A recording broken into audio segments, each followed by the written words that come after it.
Welcome. I'm Kim Braun. I work at the Thompson Free Library, and John is with me today, our director. He's going to be the tech support and helping me with it.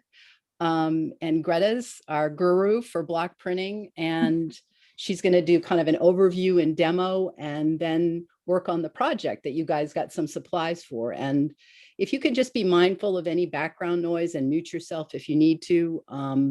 Otherwise, Greta is happy to take questions, and we want to have fun and just make it interactive. And we are going to record this. And I think that's basically it. Greta made this really awesome handout that I'll share in the chat, or you can stop by the library. So I guess we're set to go, Greta. So I'll send it over to you. Okay, thank you so much, Kim. I'm really happy to be here with all of you today. I'm glad you came to experience Block Printing 101. So as Kim said, I'm going to walk through my process when I make block prints, kind of like this one of a daffodil. So I will show you how I go from designing my print to transferring the image to the block, carving the block. I'm not going to actually do the carving because that would take up too much time, but that's how to print it then. And I'll also show you, I also like to use it to print on fabric. So I'll also show you how I do that to print on the block print on fabric. And then I have a little project that we can do together, which you can use a potato print for. So a very simple form of block printing, just to get the sense of, what it's like to do block printing, to create a pattern. And you can do any pattern you like. This was just one I came up with that I'll be showing.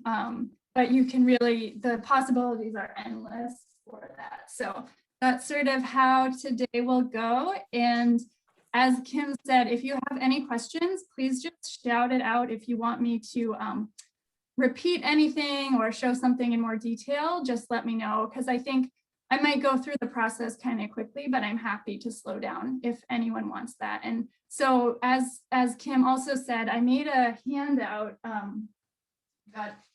got it here. It's 3 pages, but it looks like that. And it has supplies, and then it has a list of resources if you want to learn more. And then it has like the steps of the process that I'm going to go through here. So you can pick that up at the library, or Kim, I think, will share it in the chat for you, a link to that PDF so you can download that.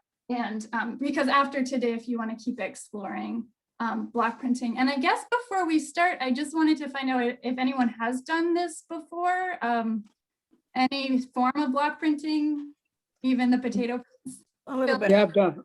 Yeah, you too, Pierre? Yeah, I've done it at school, elementary school. Yeah. With a little carving thing, carving knife. Yeah, so I really like block printing. It is probably the most accessible form of printmaking. It's very tactile, it's very hands-on. There's a lot of steps that are sort of meditative, and that's good for me because my mind can go a million miles a minute. So this is something I do that helps me kind of slow down and just sort of enjoy the process.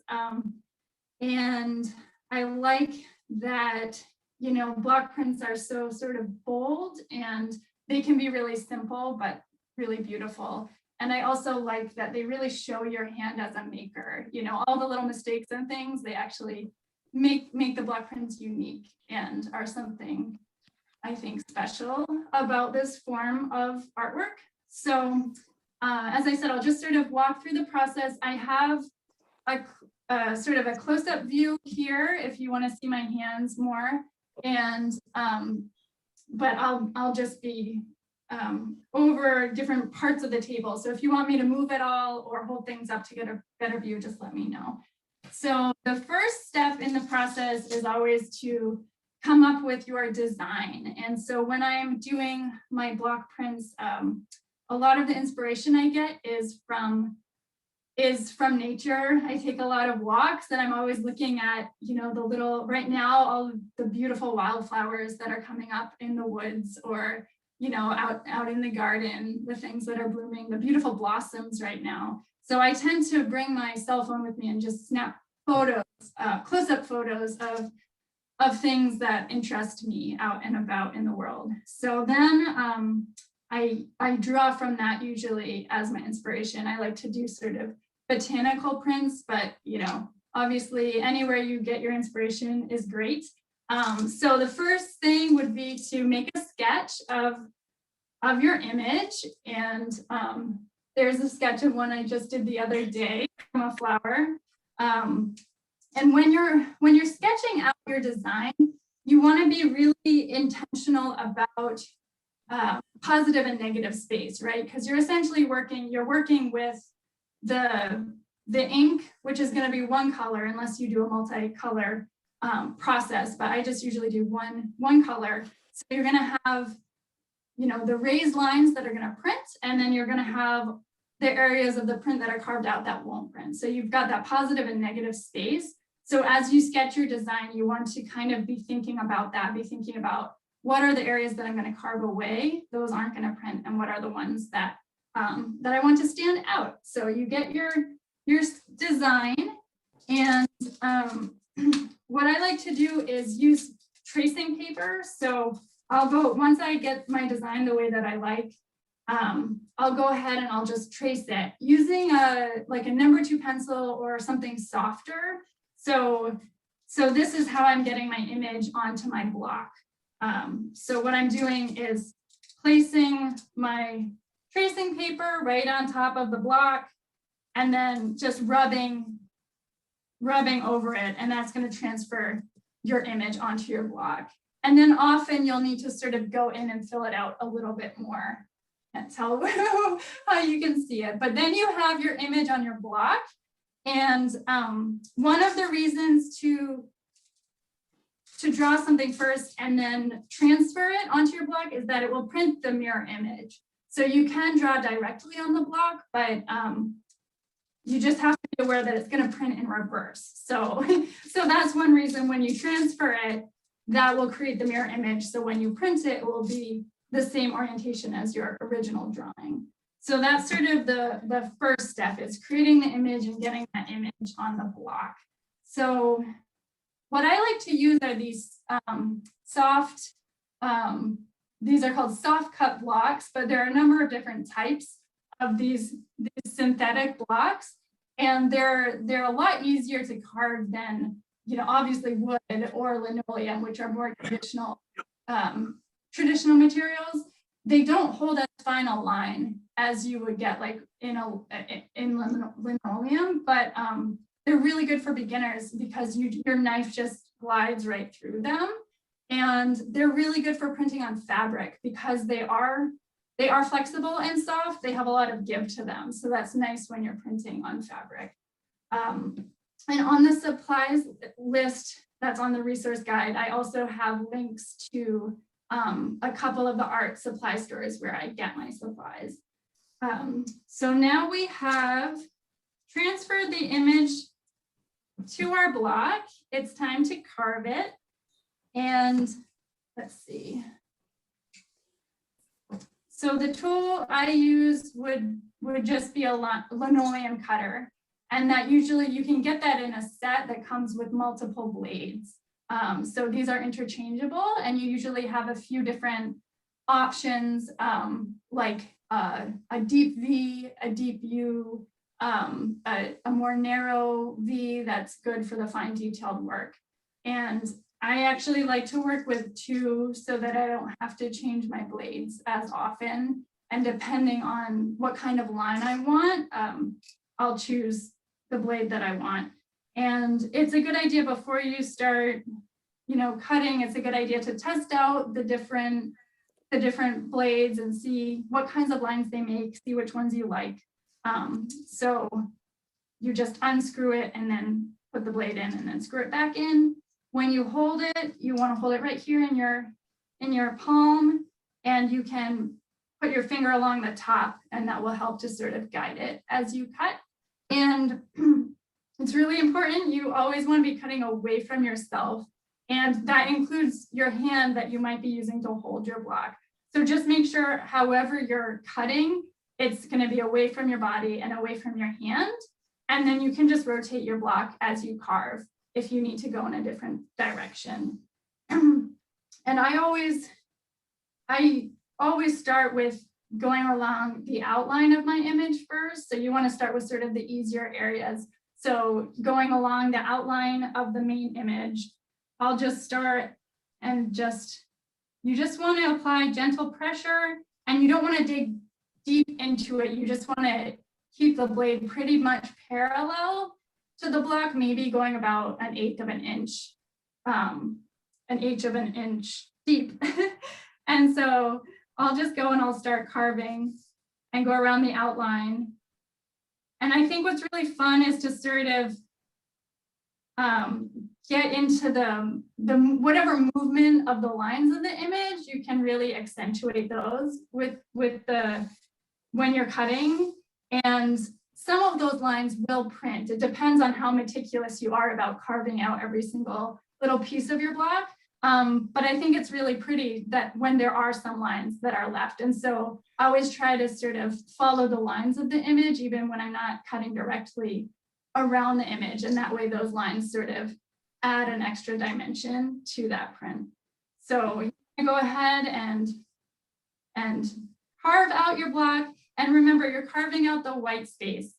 And then what is left, what is raised will print. And I think that's sort of counter to what we normally do, because when we're writing or drawing, where we're making our mark is what's going to stand out. But here, where you're actually moving your cutter, that's not going to show. So you're cutting out that white space. So I did carve that block, and I trimmed around the edges too. So you can see that's what it looks like after I was done carving it. And like I said, I cut the block sort of right, 1/4 of an inch or so around the image. So that's the finished block. This was my test print of it, and you can see those lines that I talked about pretty clearly. And I thought it was a little bit too much. So always do a test, and then you can go in and you can remove some of those lines that were left over and save a few if you like that style. So that was just a little print, and I guess I should talk to you guys next about inking and printing. And I'm going to use a different block for that. So before I do that, does anyone have questions about carving the block or the design process? Yeah, I have a question. Okay. On that print that you made, when you carve the white, do you use the same instrument that you, because carving the white takes a lot of white to carve out. All of this. Yeah. Yes. So this is actually, this block created that.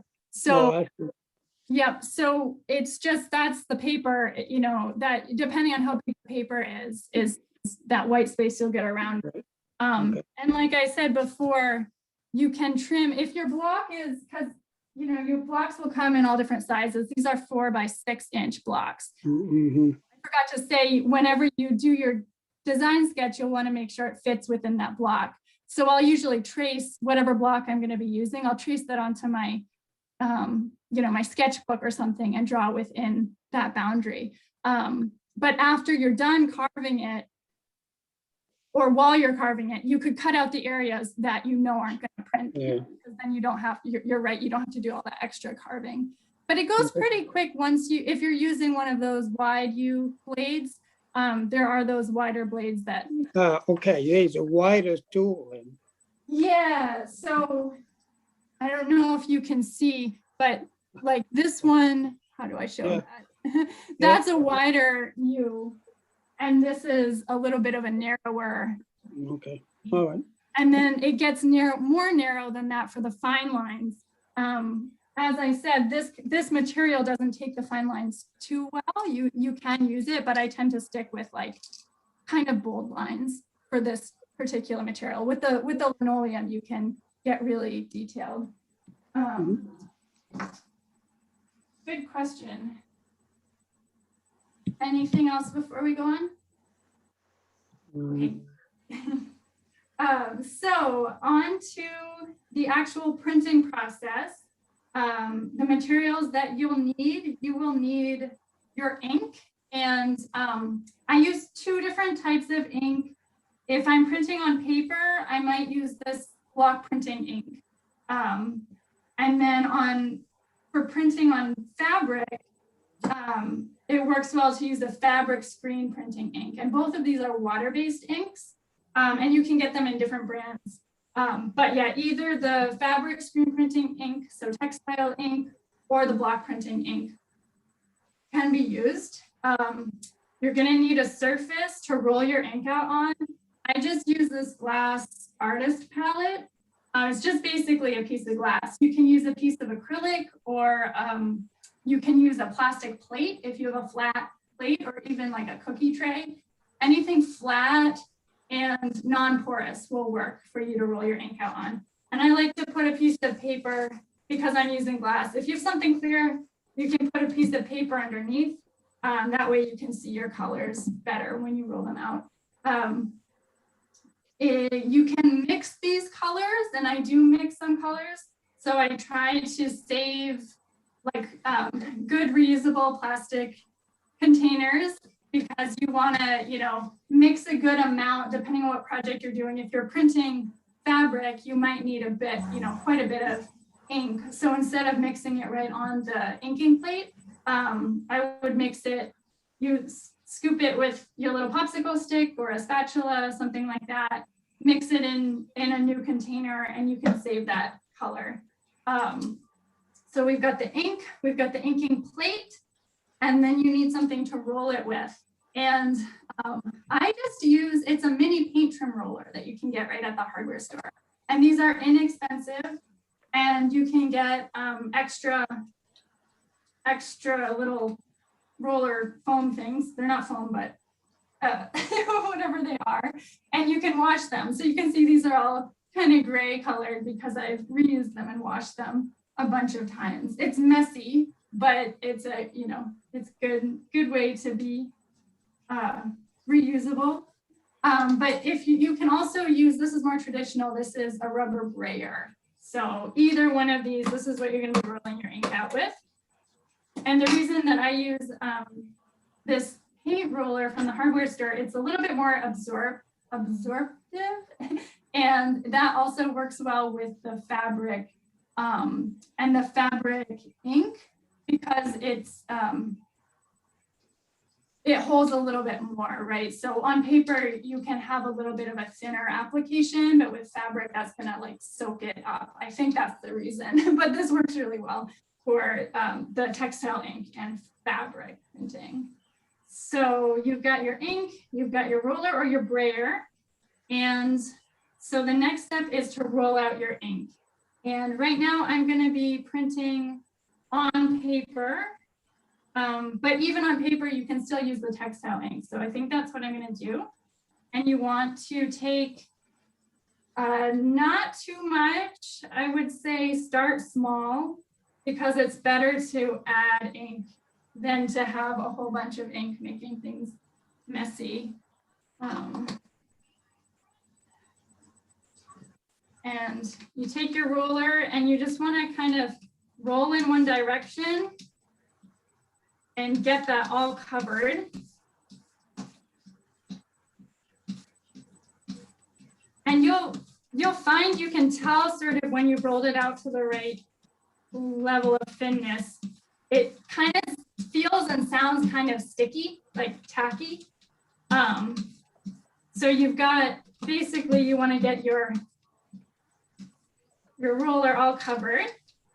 And then I rigged up this, I think they call it a jig or something like that. It's so, for the size paper that I'm printing on, I can put my block in there. I just made it with cardboard. I can set my block in there.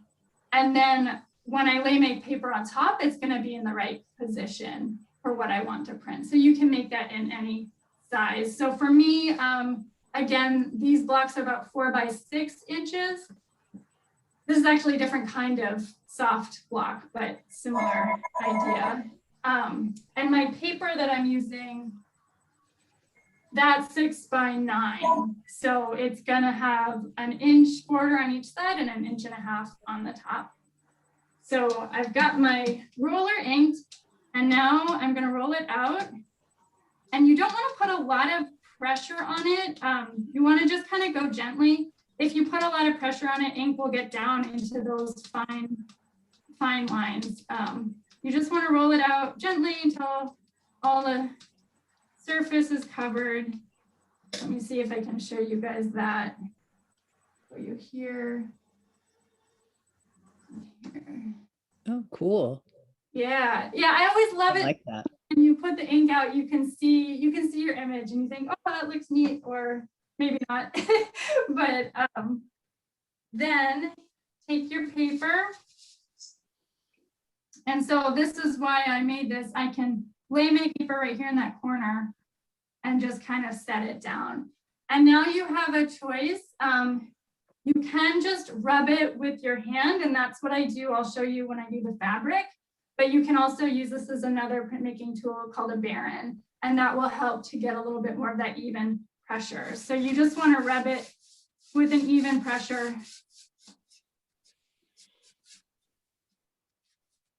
And when you do it, you can kind of see, the imprint from the back, but it's always a surprise. Yep, when you pick it up, what it will look like. Ooh, that's nice. Yeah, that's awesome. Now that one, I would say I don't think I had quite enough ink on there. It's a little bit lighter coverage than I would normally like. So that's where it's always good to kind of test it out. I'm going to put a little bit more ink. I'll do one more. Where did I put? Oh, here. Too many things. And as I'm doing this, if anyone has a question about this process, feel free to chime in. I think this part is really fun because it's where you get to see your drawing transformed into something new, and it always looks a little bit different, and it's always a little bit unexpected. So Greta, you can tweak that design, that same design. That's what you're doing. Yeah, well, what I'm doing now is just re-inking it to try to get a better. Oh, okay. But I'm glad you mentioned that. I don't know if I have it on hand, but I did have a previous version of this print where I actually had more. I had more black in there. I cut it away. And this one I used for note cards. So I liked having that sort of border. But if I were going to use this, say, in a fabric print, I would probably cut that border away.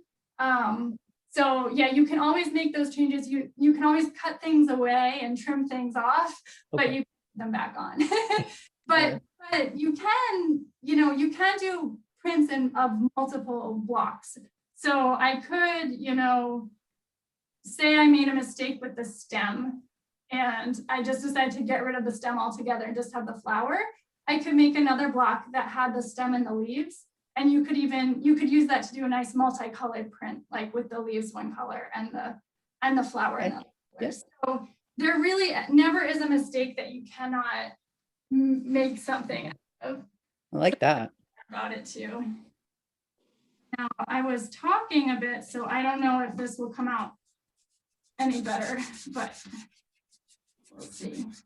And it's nice to work on a table to stand up at. So I'm really lucky my dad made me this nice table. It's good for sewing and for this as well. Because you're gonna have to put not a terrible amount of pressure, but a good amount of pressure down. And again, that's that really tactile process. Yeah, so it didn't come out too much different. It's a little bit darker, that one. So that's basically the printing process, from inking and rolling it out and printing on paper.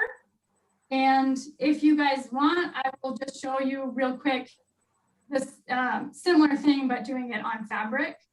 Does that sound good? And then we can get into the project. Okay. Yes. Yep. So are there any more questions at this point? Can you use the same one over again with a different color? Yes, yeah. Okay. So that's a really good question because I didn't even put this in my handout. It's important to take good care of your blocks because and again, the ink I'm using, it's all water-based. So what I do is I just take them after I'm done printing, you know, say you print 10 note cards or something, and then you want to put it away and use it for different projects. Just make sure to wash it with a sponge, the soft side of a sponge, not the rough side. Because again, this is kind of delicate material. It might kind of crumble if you're too rough with it. But a soft sponge, a little bit of dish detergent and water, and just let it dry and it will be good to go. I've used this, I made this, like I said, I did note cards. I think I gave some to my sister for Christmas, and then she liked them so much, she said, oh, will you make me some more? And I want to give them to somebody else. So I've used blocks, you know, months later, and they're still good as long as you clean them and you take good care of them. But again, this material is not like a linoleum block would probably last longer. I don't really know how many, I don't know how many hundreds of prints you could make with one of these, but I know that I'm at least 100 you could do and still get a good. Okay. Yeah, so that's a good point though, as long as you are taking care of it and cleaning it after use. So after the program, I'll go and I'll wash all of these. And again, the same goes for your rollers. If you use this kind of roller, you can just wash those. They hold a lot of ink, so it's kind of messy, but you can rinse them out and then let them soak overnight in some water, and that will get some of the ink. Okay. So next up, the fabric printing. Oh, and this is kind of nice. I have this wooden board, and it's nice to have something to protect your table. You can do it right on your table, but make sure you put down newsprint or something so you don't make a mess on your table, or when you're carving, you know, just be careful what you're around and the surfaces you're using. And now for the fabric printing, move these things out of the way. You do want a surface that has a bit of give to it. So what I have here is my wooden table, but I have a layer of quilt batting. And then I have a layer of muslin on top of that. So that creates a nice surface to sort of absorb some of that pressure and give you a more even print when you're printing on fabric. So this is the project that I was started, and I always like to test things out on, you know, a scrap fabric like a muslin first. So that's you can pretty. See, thanks. And this one, I think I have that as a paper print too. I tried to, keep things within reach. So it's essentially, this is the print, just the print. And there are so many, the thing that I love about patterns is there are so many different ways you could go. So for this print, I just decided I wanted to just have, you know, nothing fancy, but I did offset them. So I think this is called like a bricked repeat pattern. But I can show you another example of a print I was designing where I've got them going up and down. So like playing with direction can be fun. So with the fabric, you want to think about how you're going to lay it out, and basically you need to think about the spacing of your print. And it's really good to have a nice ruler, like a quilter's ruler. And what I decided I liked with this one was it's going to be 5 inches between each print. So that's what I started here. And you want to make sure, you know, that you've got your ruler lined up with the grain of your fabric, and you want to figure out where you're going to start, how they're going to be spaced, and then how they're going to, each row is going to be spaced down. So if I can remember where I put, moving around things. Let's see, I had that right there, and then what did I do with it? I do that. Yeah, you've got a You lot wanna of see what I supplies, so. I had blocks up here and I moved them. That's very strange. Uh, Well, that's what happens when you move things. I know. Oh, here they are. Okay. Okay. So this is what this, I'm not sure if I showed you, this is what this block looks like. Wow. So since I have this color on my inking plate, I'm just gonna add a little bit more. And that is something I forgot to mention with the printing. You do want to re-ink your block. You don't have to re-ink your plate the way I've been doing. I just didn't put a lot of ink on. But you do want to re-ink your block between each print. So it's you know, rolling out the ink on the block, printing, rolling out the ink, rolling the ink on the block. You know, you have to do that each time.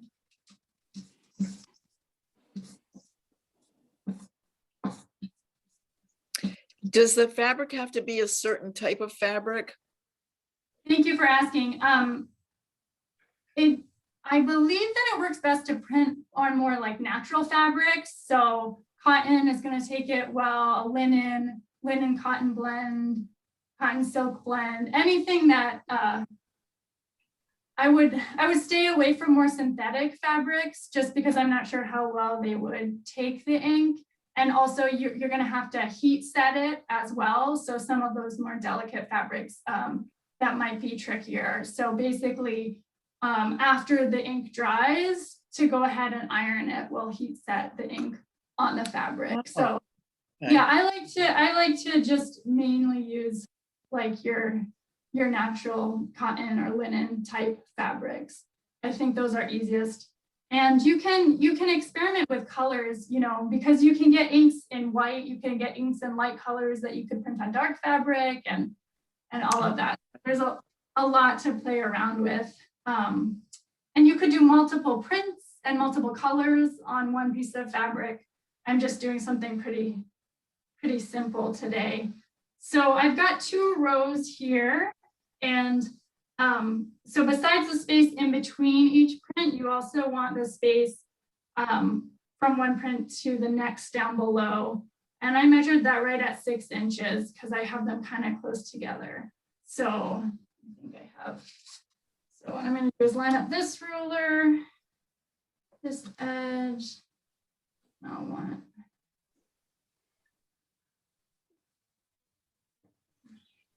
And so I'm going to print. Let's see, what did I do up here?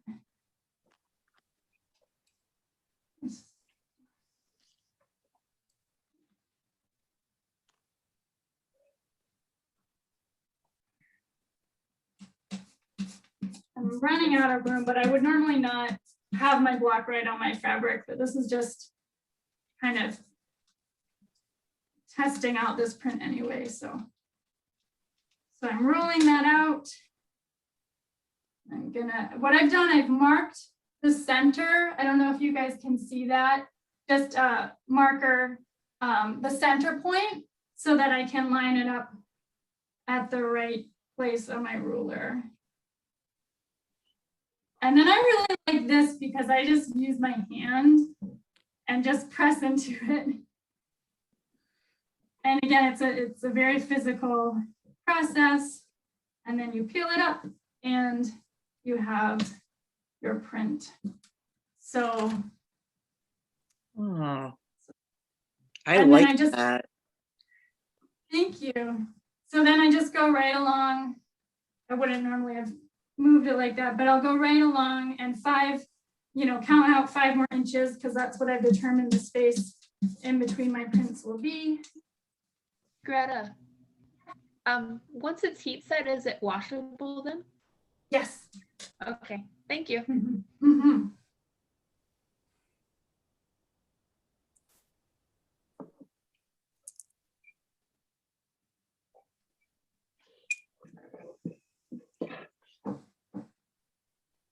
And I'll show you guys my first project, my first fabric printing project. This design actually came out of a book that's on the resource list. And I just made this for my mom, but she lent it to me so I could show people in the program.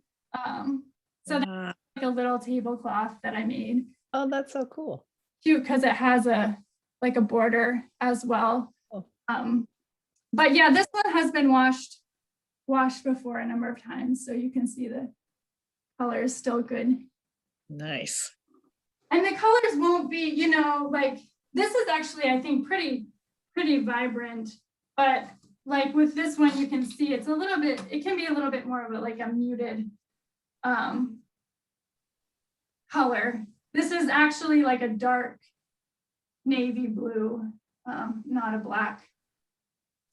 So anyway, that's the process. And then you just keep going. You want to work, if you're right-handed, working left to right from the top down to the bottom, just so you're not going over, you're not getting ink on yourself going over the prints you've just done. So that is the process for fabric. Are there questions about that?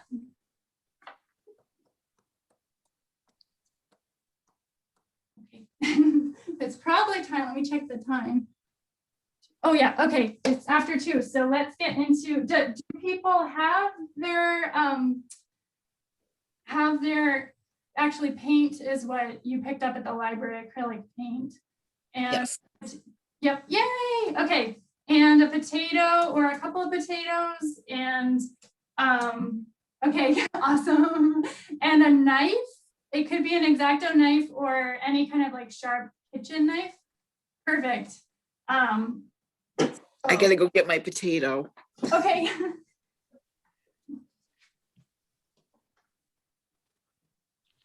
So before we do this, I just want to show you, I was experimenting with, it was actually a good exercise for me because, with a potato, you can't be as detailed as you can with other kinds of prints. So I normally, like I said, I normally do like more flowers and botanical type stuff, but I was thinking about, well, what could you do with a potato? So I was trying out different sort of graphic,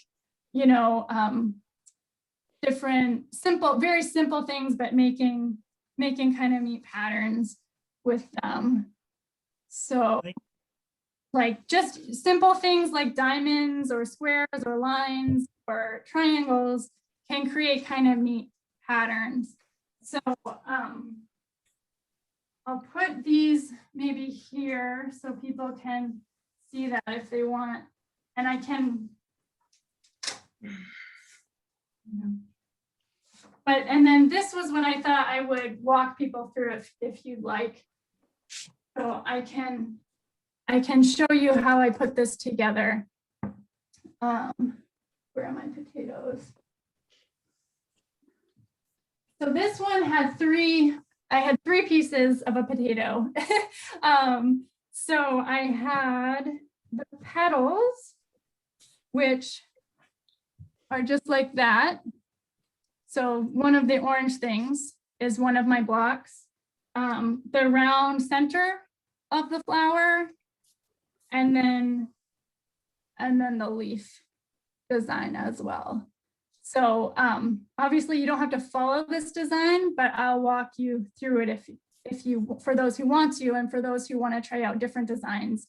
I think it's nice because no matter how simple it is, you get that process of getting ink on the block, creating your pattern, feeling what it feels like to like physically put the print down and how it makes a different impression based on how you press So I do have to say, please be careful. And again, you know, as you're cutting, cut away from yourself.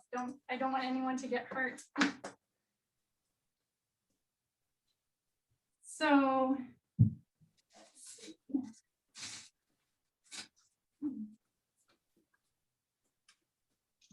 And this whole potato process is kind of new to me. So what I've been doing is cutting my potatoes in half. And for this one, you see my little designs. Depending on the size of your potato, I'm going to cut it in half again.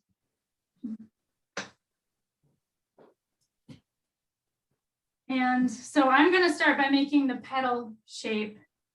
And I don't know if anyone wants another look at that. I should have. So basically just sort of like a circle with one flat and orange petals.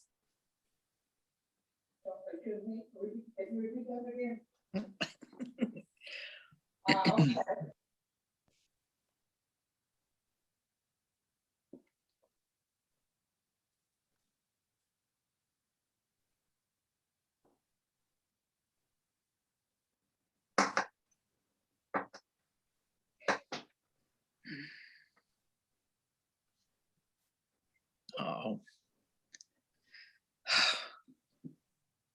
Are we doing okay? I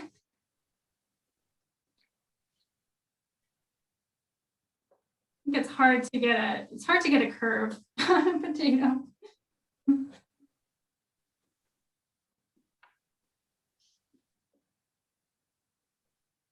All right.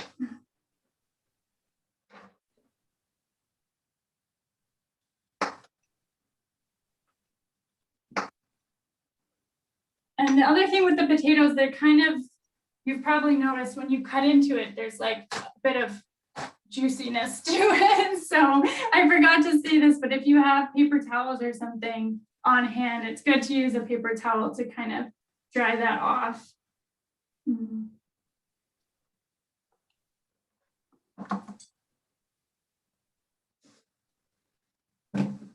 And then I'm going to make my leaf with the other half of my potato. And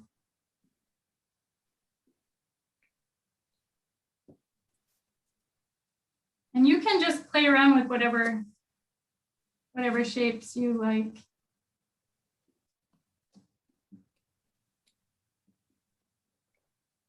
So I cut this kind of shape, that's showing up.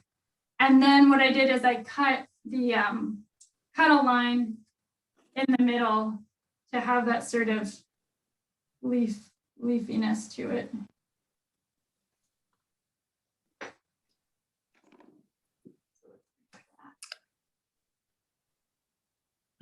Darn, I have to go. Oh, that's okay. I'm so glad you came. And Thank you so much. Yeah, glad You're you came, welcome. Barbara. My email is on that handout. So if you want to get in touch with any questions. Okay, thank you. Okay, Nice job. thank you. Thank you, Barbara. Thank you. All right. Yes, I only needed half of a big potato for mine. I'm gonna cut the little circle for the inside of the flower.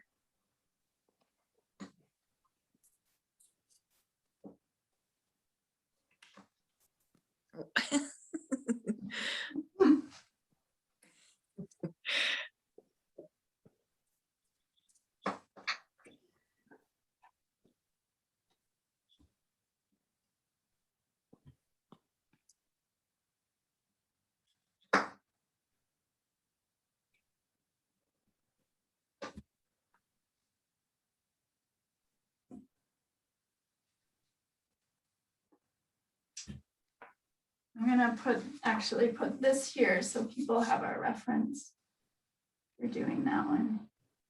Whoops.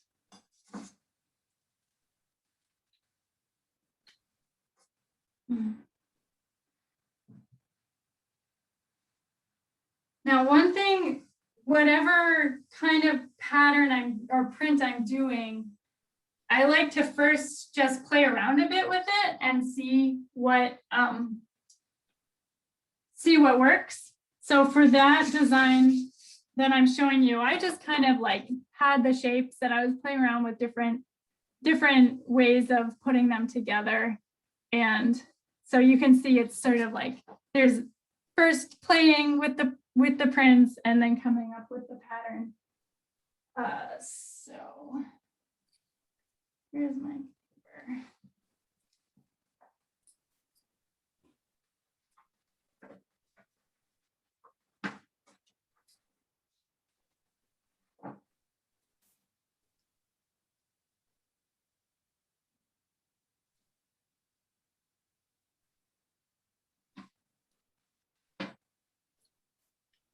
And let me know when you guys have something carved, and I'll show you how to kind of use your potato like a stamp.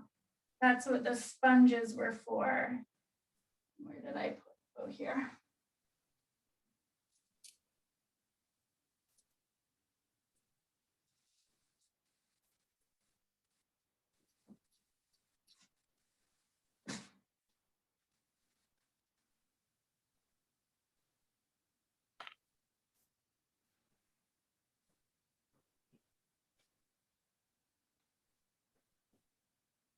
Hoping it'll be done to have guests, but okay. You know what? I think it's clear to it.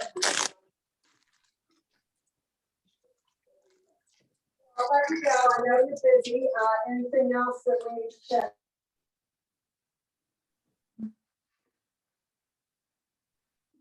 And if we're not going to be So here, I'll show you the inking and stamping part now. Like, you'd be ready for that. So this is basically like making a homemade ink pad. You guys have your little pots of paint. Just scoop some of that out and put it on the sponge like that. So mine's in a tube, but just get the ink down into the sponge.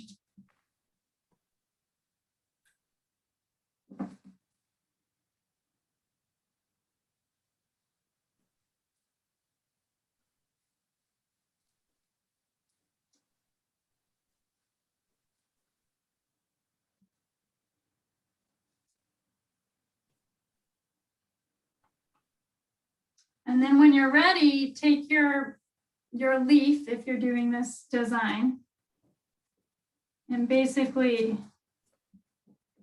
just stamp it on there to get that paint on. And I'm going to do a test print here. Yep. And what I did with mine, just sort of like a cross shape. So, 12 o'clock, 3 o'clock, 6 o'clock, 9 o'clock. So I'm going to just start with the one on top. And you want to really press down to get a good impression. And that's what it will look like to start. And then what I did is I just worked around the clock. And since the middle is sort of a square shape, I'll show you, I just eyeballed it. I didn't do any sort of ruler on this one. I just eyeballed my way around. And you'll get times when it doesn't come out that great. You can always go over it for something like this. Like my last stamp didn't print all the way. Or you can leave it, because again, the mistakes make it interesting. And I try to get right on top when I'm doing some kind of pattern that connects. So you get a good view if you're looking straight down at it. So this is, whoops. One important thing I forgot is to have something damp on hand. I think, Kaya, you probably went and got one. With water-based paint, it's easy to just clean up any little bit of paint that gets on your hands. So that's the beginning of my first flower. And what I'm gonna do is just keep going across and then down. I'm gonna do all the orange, and then I'm gonna do the turquoise color, the leaves and the center of the flowers.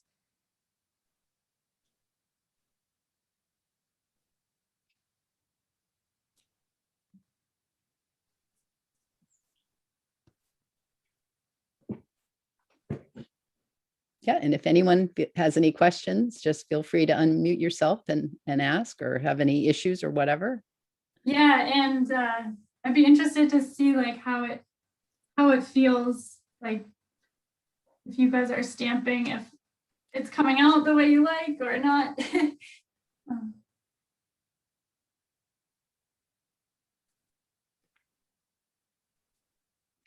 I'll do one row and then I'll show you guys.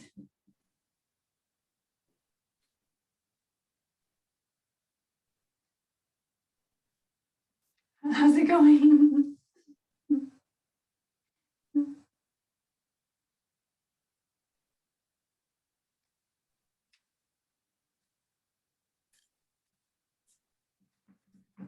Remember to re-ink between each print.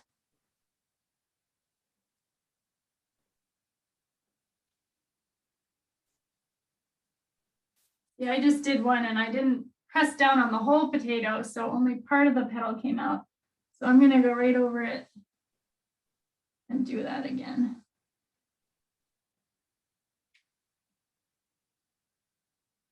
Might do that with a few of my petals.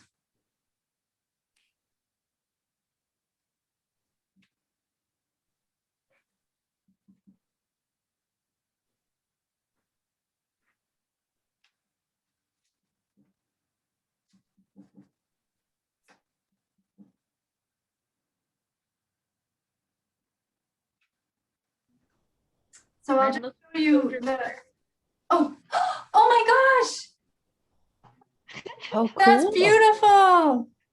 Yay. How did it feel? It was good. I dropped the potato, so there's a little bit of extra going on here. Yeah, and that's the hard thing too, is like how to hold it so that it doesn't slip.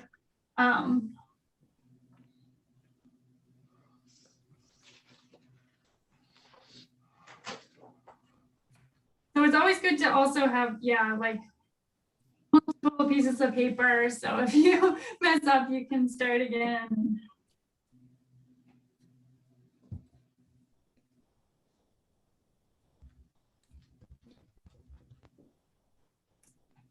So I had cut a sponge in half to do this little blue dot.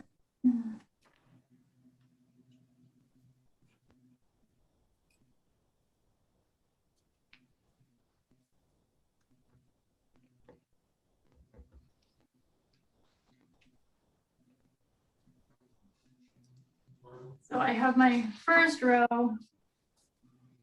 Where's there? Here, how's it going?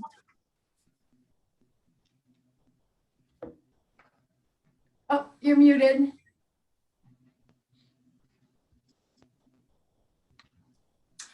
Oh, cool. Let's see. Well, Oh, cool. I don't know. It's all right. I like it. Yeah, that's good. Good.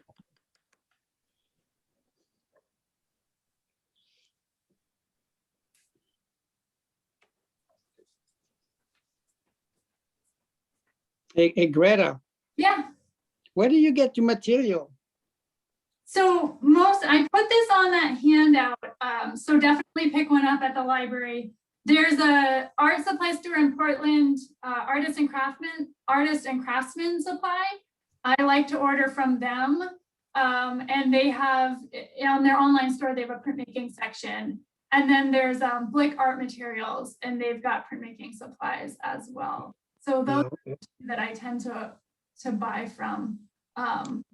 And they have all sorts of different inks and papers and all tools too that you would want. Nice.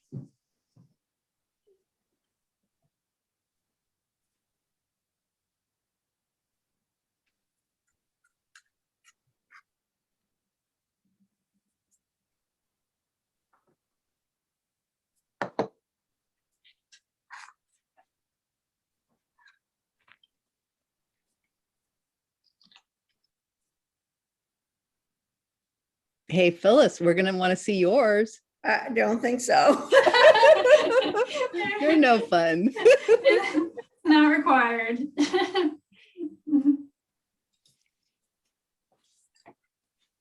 Oh, she's showing it. Oh my gosh, I love it. Cool. Nice. Everyone's did something different with that. Very cool.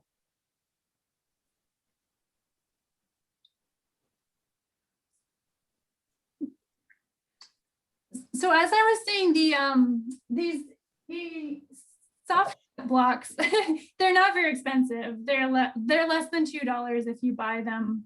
I buy a bunch at a time. And if people are interested in this and going beyond the potato print into doing like a full block, like a design, maybe we could arrange that sometime, maybe once we're back to in-person programming or something. Because I think sitting down together would be nice if you guys want to do something a little bit more advanced, I guess. It's hard with the potato, but you get a sense, at least with the potato, you get a sense of what it's like to make the impressions and to create the pattern. So I guess we're almost at 2:30.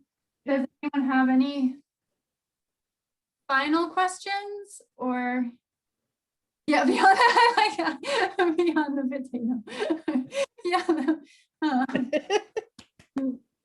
I just encourage you, if you're interested, just to explore it. It's really, like I said, it's very accessible. I've always been interested in printmaking, but I've never, I was always sort of intimidated by it, because when you talk about screen printing or something like that, it seems so complicated that you need to have the equipment or something, but you really don't need much to be able to do.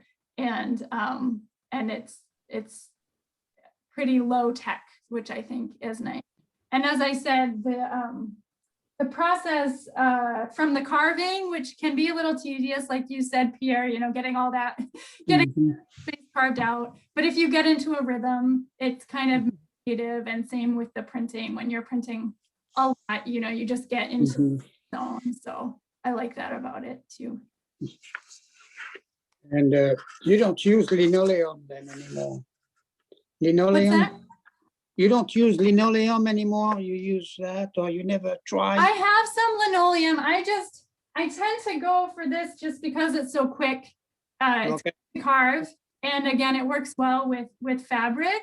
But I think I would like to challenge myself to do more linoleum and do a little bit more finely detailed prints. Yeah, I'd love to use wood too and do wood block prints, which I've never done. Could I say something? Yes. In fourth grade, we did that with linoleum. We did book prints. We gouged them out and made a little design, and we would ink them on the inside of books and things. That's so cool, Tom. I was actually just thinking I would love to make book plates. I heard linoleum, and that kind of triggered that. Do you still have yours? Years ago. That's so cool. That could be a program, making your own book plate. Yeah. Wow. Yeah. Well, thanks everybody for coming. And Thank you. Yes, Greta, thank you so much good to for see everything. you. And it seems like the possibilities are endless with this. So They hopefully are, people will yeah. explore. And there's so many. Oh, sorry, go ahead. No, go ahead. Go ahead. I was just gonna say there's so many different styles. Like if you look online at different artists who are doing this kind of thing, there's a lot of variety and a lot of inspiration out there. That's great. And yeah, remember to get the handout. I put it in the chat, or you can email us or stop by the library. And I just wanted to let everybody know that June's 101 is going to be outside under the tent. And it's Jim Ferrante, a district forester that we're doing with the Piscataquis County Soil and Water Conservation District. And it's practicing good forestry 101 for homesteaders and landowners. So it should be really cool. So you're all welcome to come to that. And Greta, thank you so much. It was awesome and you did a great job. Oh, I was nervous, so thanks everyone for like putting up with me in my first presentation about this. Yay. I do want to Thank mention you. this is the book that I highly recommend if you are interested in creating textiles. Print Patterns Sew. She does she has templates in here, so you can start by you know, just following her templates, and she has all the information specifically about printing on fabric, and then there are even sewing patterns, so designs to make with your fabric. So I highly recommend it, and you can get it through interlibrary loan. Hey, I yay. also want to say it was nice to hear your voice again, Greta. Oh, Tom, I didn't know you were listening. I was in the other room. I was hearing it all. Oh, okay. All right. Well, thank you Thanks again, everybody for coming. It was really fun. Everyone. Thank you, Greta. Thank you, Thank Greta. you. Thank you very much, John. Thanks for Keisha, coming, Dan, guys. everybody. Bye. All right, everybody, take care. Bye. Bye-bye.